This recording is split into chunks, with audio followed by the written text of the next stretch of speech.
Ya, baik. Ini segmen terakhir, segmen yang keempat, yaitu tentang analisa maksimum minimum pada fungsi majemuk. Ya, sebagaimana yang beberapa kali tadi sudah disampaikan, secara grafis kita bisa bayangkan kejadiannya, seperti apa kita akan menganalisa fungsi dengan variabel yang lebih dari satu, gitu ya, berdasarkan pengetahuan kita atau pemahaman kita tentang bagaimana menganalisa kurva dari fungsi yang variabel tunggal. Ya, oke, baik, kita maju. Nah, untuk dua dimensi, masih ingat ini tentang garis singgung, ya, garis singgung mendatar. Ini berada pada tiga situasi. Satu di sini, ini adalah titik minimum. Kemudian yang hijau ini, yang kuning, itu adalah titik maksimum. Kemudian yang putih ini adalah titik pergantian eh, pergantian lengkung, ya. Nah, di yang hijau ini dia melengkung ke kiri, ya. Oke, dia melengkung ke kiri. Sementara di yang kuning ini dia melengkung ke kanan, ya. Hijau adalah minimum, kuning adalah maksimum. Perbedaannya adalah di lengkungannya, ya. Tapi itu nanti di turunan kedua. Ya. Turunan pertamanya sama semua tiganya, yaitu adalah pada turunan yang pertama sama dengan 0, atau arahnya dari singgung adalah mendatar, ya. Nah, bagaimana hal yang serupa ini terjadi atau diberlakukan untuk yang fungsi dengan variabel majemuk, gitu ya. Ini yang terjadi, ya. Ini adalah turunan pertama parsial terhadap X, ya, yang menunjukkan bahwa koefisien garis singgung, ya, di kurva yang terbentuk ini adalah mendatar, ya. Kemudian dikombin dengan garis singgung yang terjadi dari bentukan eh, terhadap kurva yang satu lagi, gitu ya. Ketika dia juga eh, bernilai 0 atau garis singgungnya mendatar. Jadi kita mendefinisikan dua garis singgung mendatar di sini, ya. Garis singgung mendatar pertama dan garis singgung mendatar kedua, yang keduanya saling tegak lurus, ya. Ketika ini kita sudah pegang, kemudian kita bayangkan seperti apa sih garis singgung datar yang saling tegak lurus itu bertemu, maka dia akan membentuk sebuah bidang datar yang mendatar. Bidang datar bisa miring, gitu kan, tapi bidang datar yang mendatar itu ditentukan ketika dua garis yang tegak lurus itu semuanya mendatar, gitu ya. Itu sudah cukup untuk menjelaskan bahwa eh, garis singgung ini berada pada titik baik itu puncak atau itu lembah, gitu ya. Kalau dibuat bentuknya di atasnya cungkup atau di bawahnya mangkok, gitu ya. Nah, cuman itu hanya menegaskan bahwa dia mencapai titik ekstrim. Ya, kalau di dua dimensi ini, yang hijau ini dan yang kuning, ya, ini dan begini, gitu ya. Oke. Ini untuk yang tiga dimensi. Cuma setelah ini kita sudah definisikan bahwa dia itu adalah posisi dia di mangkuk atau di cungkup. Nah, tinggal sekarang yang dibutuhkan apa? Apakah dia yang mangkoknya ataukah dia yang cungkupnya? Nah, ini yang definisi berikutnya atau rujukan berikutnya, ya. Kalau di fungsi dengan satu variabel, itu yang ini yang lebih kecil dari 0 ini berarti melengkung ke kanan, gitu ya. Berarti dia berada pada posisi cungkup, gitu kan. Nah, berarti dia berada pada posisi maksimal. Sebaliknya, kalau ini yang lebih besar dari 0, itu berarti lengkungnya adalah lengkung ke kiri. Ketika dia melengkung ke kiri, maka dia berada pada dasar dari mangkok, gitu ya. Sehingga dia berada pada situasi titik ini. Untuk yang dua dimensi seperti ini atau variabel tunggal seperti ini. Bagaimana dengan variabel yang sama, ya, atau majemuk? ini adalah penentuan atau penentu lengkung daripada si kurva 3 dimensi. Ini bagian yang satu, ini melengkungnya karena lebih kecil dari 0, dia berarti melengkung ke kanan. Ya, melengkung ke kanan berarti dia di puncak dari satu penampang. Ya. Sementara di satu penampang yang lain, dia juga lakukan hal yang serupa.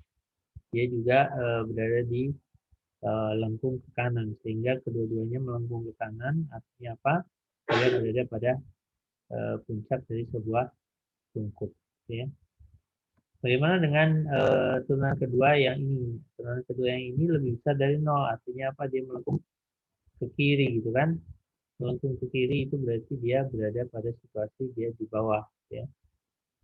Apakah dia begini gitu kan, atau dia begini gitu ya. Dua-duanya merupakan lengkung yang seperti ceruk ya ke bawah gitu ya. Nah, maka dia berada pada posisi yang terbawah atau minimum. Nah, ini sebenarnya sudah batasan terakhir untuk menentukan bagaimana sebuah kurva itu berada pada puncak atau pada lembahnya atau di apa di titik atasnya atau di titik terbawahnya. Ya. Meskipun titik teratas dan terbawah sama seperti juga definisi di awal di variabel tunggal, itu hanya lokal tertentu aja di sekitar itu, dia berada di puncak. Tapi boleh jadi nanti kalau dia punya cungkup, dia bagian dari mangkok, dia dari tepi mangkuknya dia akan bisa menjulang ke atas, dan menjulang ke atasnya itu bisa melebihi nilai dari nilai maksimum yang tadi kita definisikan gitu. Jadi waspadai bahwa yang disebut dengan puncak itu hanya puncak di lingkungan sekitar itu aja gitu ya, bukan dilihat dari secara keseluruhan grafik, karena kalau keseluruhan grafik nanti ada yang nilainya lebih tinggi loh, katanya puncak kok dia ada yang lebih tinggi ya gitu ya. Baik, nah inilah situasi di mana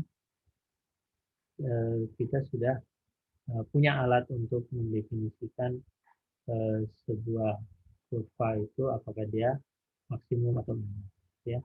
Baik, yang selanjutnya ini lambang ya untuk turunan parsial kedua ya.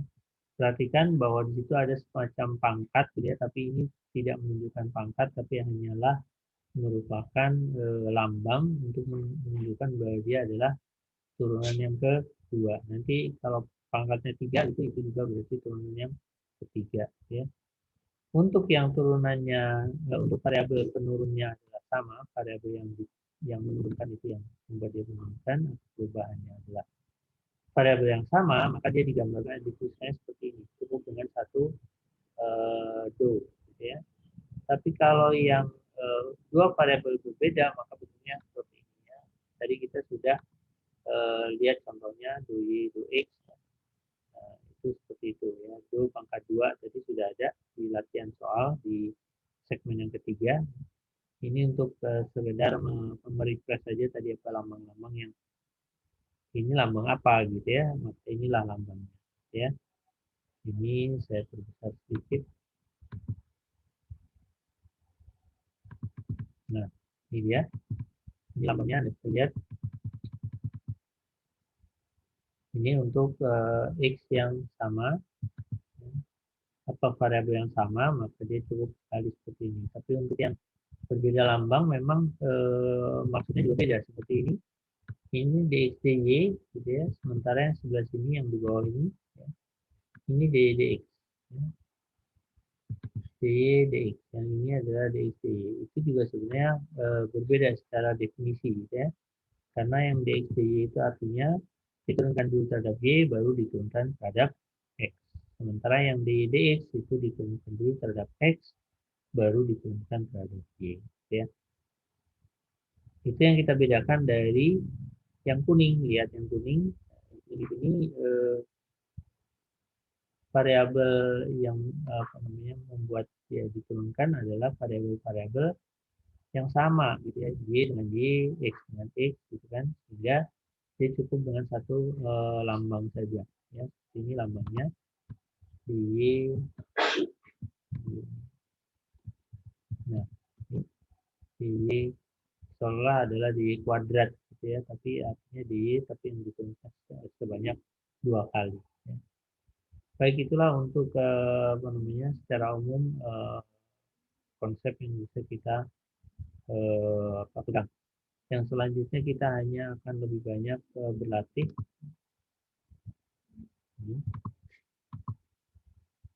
Nah, ini ada sebuah fungsi ini. Fungsi ini kita akan turunkan ya 2 kali untuk mengetahui apakah dia adalah mangkuk atau cungkup ya. Nah, turunkan yang pertama kali dapat ini. Nah, ini harus sama dengan 0 untuk memastikan bahwa ini di bawah di sini ada garis atau bidang singgung ya. Bidang singgungnya adalah bidang singgung yang mendatar ya. Sehingga 2x plus y itu sama dengan 0. Itu garis singgung yang satu sisi ya. Garis singgung yang tegak lurus terhadap garis singgung pertama tadi itu ini adalah yang 18y plus 0. Dari sini sebenarnya kita bisa melihat bahwa ini adalah persamaan dari 2 variabel ya. Seperti biasa kalau kita ketemu persamaan 2 variabel ya, kita eliminasi dan kita substitusi gitu ya. Kalau lihat dari bentuk seperti ini, maka yang paling mungkin untuk dijadikan titik adalah 0,0. Artinya X-nya dipasang 0, Y-nya juga dipasang 0. Gitu ya. Untuk X-nya dipasang angka yang lain, saya kira nggak ketemu. Ya, selain 0. Jadi ini yang disebut sebagai apa namanya homogen. Itu nanti pertemuan yang lain, itu namanya homogen. Homogen artinya sama dengan 0. Ya, di SPL kita SPL itu kalau nggak salah semester kemarin ya, sistem persamaan itu sama dengan 0. Ya. Itu artinya dia homogen. Ya. Solusinya cuma sudah pasti ada satu, yaitu 0,0. Ya. Nah, bagaimana dengan turunan keduanya? Nah, 2x plus y ini kita turunkan terhadap x, kita sekarang turunkan terhadap y. Terhadap x kita turunkan terhadap x, dia dapatnya 2. Dia lebih besar dari 0, berarti dia melengkung ke kiri. Melengkung kiri itu ada kemungkinan dia di bagian sininya dia membuat melengkung kiri. 18y plus x ini diturunkan terhadap y, maka dapatlah 18. 18 ini juga lebih besar dari 0. Artinya apa? Tegak lurus kurva itu kedua-duanya berada pada posisi melengkung ke kiri. Ya. Ini melengkung kiri, ini juga melengkung kiri. Sehingga kita pastikan bahwa titik 0,0, koordinat 0,0 adalah titik terendah di sekitar fungsi itu. Ya. Sehingga nilainya kita dapatkan adalah masukkan angka 0 akan ditentukan z-nya sama dengan 0. Kalau kita lihat dari gambarnya seperti ini. Ini titik di bawah ini adalah 0,0,0. X-nya 0, Y-nya 0, dan Z-nya 0. Nah, demikian untuk pelatihan yang pertama. Kira-kira kita masuk ke satu latihan lagi. Nah, ini untuk sebaliknya yang maksimum. Perhatikan bahwa bidang datarnya ada di atas. Ya, bagaimana kita lihat evaluasinya. Persamanya adalah ini. Maka kalau diturunkan terhadap X jadi seperti ini. 7 dibagi X dan seterusnya gitu ya. 7 kali X kali 7X diturunkan jadi 7 dan seterusnya. Ini juga 20Y diturunkan 3X 3Y kuadrat diturunkan jadi 6Y, X diturunkan jadi X ya, dan seterusnya. Maka dapatlah seperti ini, sehingga dia bidang rata, maka dia harus sama dengan 0. Ini juga tidak lain adalah persamaan linear ya, maka dilakukan eliminasi dan substitusi, sehingga ketika dibuat eliminasi substitusi kita temukan nilainya adalah 2,3. 2,3 menghasilkan nilai Z sama dengan 37. Ini titik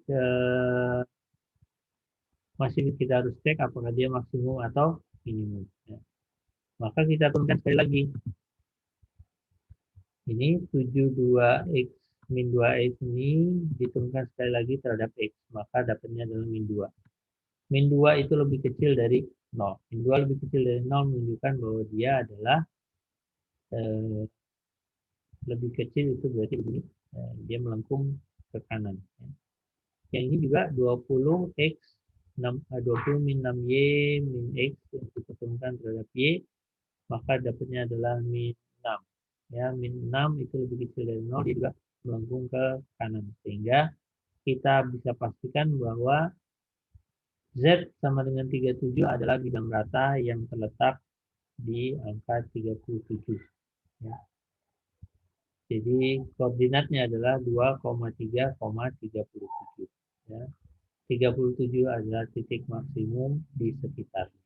Ya. Baik, itulah contohnya. Sisanya sepertinya adalah latihan-latihan soal saja. Nah, yang ini ada satu bentuk. Tadi kan ada bentuk. Ini masuk dalam kuis nomor 1 ya. Karena kuis untuk M6 itu cuma 1. Persamaannya seperti ini. Ya. Kemudian bentuknya itu secara grafis seperti ini. Perhatikan, ini dipotong sebuah sumbu, sebuah bidang datar. Ini juga dipotong oleh bidang datar. Lihat perhatian bahwa ini bidang datarnya itu persis di bagian bawah dari sebuah mangkuk, gitu kan. Sementara ini ada bidang datar di sini. Perhatikan ini ada garis.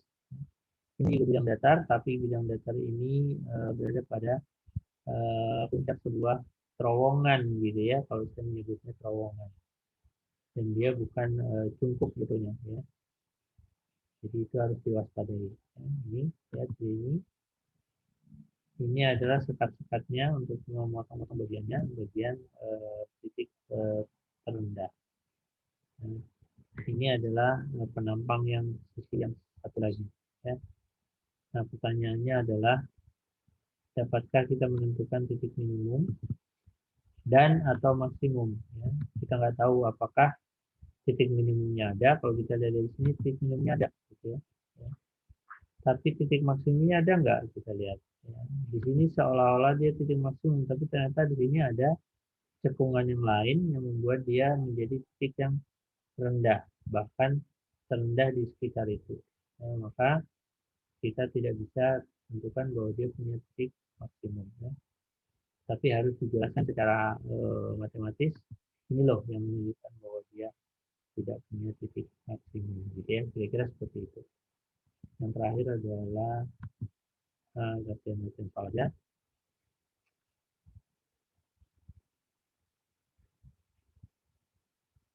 Oke.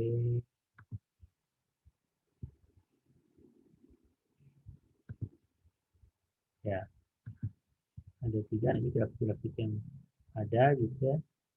Tadi kita sudah berikan di awal, tapi kemudian dibentuk dalam bentuk sebuah soal dalam bentuk cerita. Oke. Baik, itu kiranya materi yang sudah kita bisa ya sampaikan di M6 kita hari ini sudah selesai semuanya.